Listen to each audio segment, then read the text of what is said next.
कामयाब और मशहूर होने से मुतमईन और खुश होना ज्यादा जरूरी है। 34 साला खूब रूह जवान, जिसके पास दौलत, शोहरत और राहत व आराम के तमाम असबाब मौजूद थे, लगातार कामयाबियों के बाद वो खुद को खुशनसीब इंसान समझ रहा था और इस वक्त बॉलीवुड में उरूज की सीढ़ी पर कदम रखकर हीरो से सुपर हीरो बनने जा रहा था कि अचानक सब कुछ खत्म हो जाता है और इसके घर से इसकी मुर्दा लाश मिलती है। वजह डिप्रेशन, मायूसी और नाउम्मीदी। हम बात कर रहे हैं सुशांत सिंह राजपूत की, जिसने एक पुरतेश जिंदगी के बावजूद आज खुदकुशी कर ली। दरअसल डिप्रेशन और तफक्कुरात वो बीमारियां हैं जो आजकल हद से ज्यादा बढ़ हैं और आपको ये जानकर हैरत होगी कि वो कामयाब तरीन शख्सियात की जिन्हें जमाना अपना आइडियल मानता है और उनकी तरह तर्ज जिंदगी अपनाने का ख्वाह है, लेकिन वो शख्सियात भी अपनी जिंदगी में शदीद डिप्रेशन की शिकार हैं।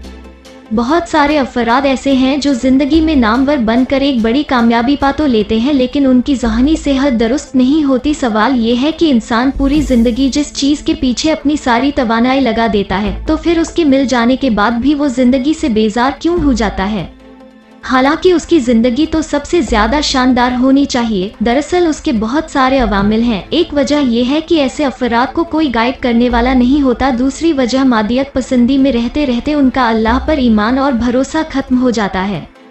तीसरी वजह, उन्होंने जिंदगी में पैसा तो बहुत कमा लिया होता है, लेकिन स्ट्रेस मैनेजमेंट, क्राइसिस मैनेजमेंट और जिंदगी के मुश्किलात का सामना कैसे करना है ये नहीं सीखा होता। नीज उनको वेल बीइंग, खुश रहने का तसव्वुर भी नहीं मालूम होता और उन्हें खुश और पर अमन रहना नहीं आता।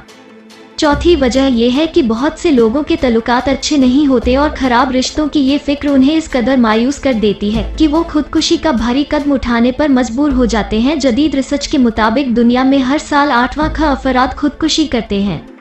हर 16 मिनट के बाद एक इंसान खुदकुशी कर रहा है। 17 से 34 साल के दरमियान वाले लोगों में मरने की वजूहात में दूसरी बड़ी वजह खुदकुशी है। सबसे ज्यादा खुदकुशी के वाकयात बुध के रोज होते हैं और खुदकुशी की 3 बुनियादी वजूहात में से एक वजह ज़हनी सेहत, मेंटल हेल्थ है।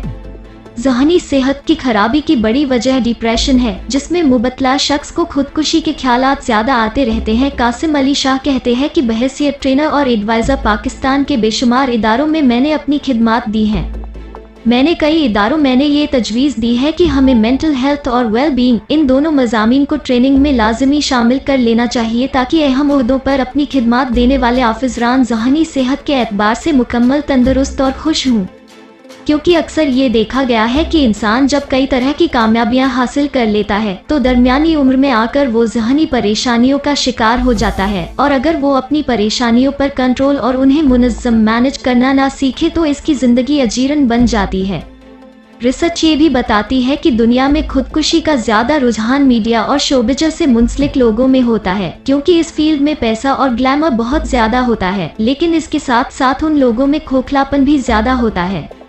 इसी तरह बड़े बिजनेसमैन, ब्यूरोक्रेट और कामयाब शख्सियात में भी खुदकुशी का रुझान ज्यादा होता है, क्योंकि उन लोगों का कोई मुखलिस दोस्त नहीं होता। ये अपनी दिल की बात खुलकर किसी के साथ शेयर नहीं करते। ये लोग जिंदगी में कामयाबियां तो शायद बहुत समेट लेते हैं, लेकिन इन्हीं कामयाबियों की वजह से वो मुआशरे से कटकर तन्हाई इख्तियार कर लेते हैं, जबकि आइसोलेशन और तन्हाई ज़हनी बीमारी को मजीद तकवीत देती है और यही चीज़ उनकी खुदकुशी का सबब बनती है। काबिल गौर बात यह है कि हमारे मुआशरे में हर घर में एक नफ्सियाती मरीज मौजूद है और हर 7 घरों में से एक घर में एक ऐसा मरीज मौजूद है जिसको बाकायदा इलाज की जरूरत है, लेकिन बदकिस्मती से यहाँ काउंसलिंग और रहनुमाई देने वालों की तादाद आटे में नमक के बराबर है। डिप्रेशन और दीगर ज़हनी बीमारियों से आगाही के लिए कासिम अली शाह फाउंडेशन में साइकोलॉजी विंग मौजूद है, जहां से नफ्सियाती बीमारियों के इलाज के हवाले से बेशुमार वीडियोस और ब्लॉग्स सोशल मीडिया पर आवाम की आगाही के लिए शेयर किए जाते हैं। मुआशरे में बढ़ते हुए इस गंभीर मसले की बुनियादी वजूहात पर अगर नजर डाली जाए तो ये बात यहाँ होती है कि दरअसल हमें खुशी, हैप्पीनेस के असल तस्वुर का इल्म नहीं। हम अपनी खुशी को मादी चीजों के साथ जोड़ लेते हैं, हालांकि खुशी का तल्लुक इत्मीनान और सुकून के साथ होता है, और जब भी इसको मादी चीजों के साथ जोड़ा जाएगा उसका नतीजा भी भयानक होगा। लिहाजा जरूरत इस बात की है कि हम सब अपने अंदर नेमतों की फरानी का एहसास पैदा करते हुए हर लम्हा अपने रब के शुक्रगुजार हों और जिंदगी जहां है, जैसी है, इसको एंजॉय करना शुरू कर दें तो यकीनन इन तमाम खतरनाक बीमारियों से बच सकते हैं जो इंसान को मौत की दहलीज तक पहुंचा देती हैं। इस वीडियो के नीचे दिए गए सब्सक्राइब बटन को दबाएं, साथ में बेल आइकन को दबाएं। वीडियो को लाइक करें, शेयर करें अपने दोस्तों के साथ मैसेंजर पर, फेसबुक पर और व्हाट्सएप पर।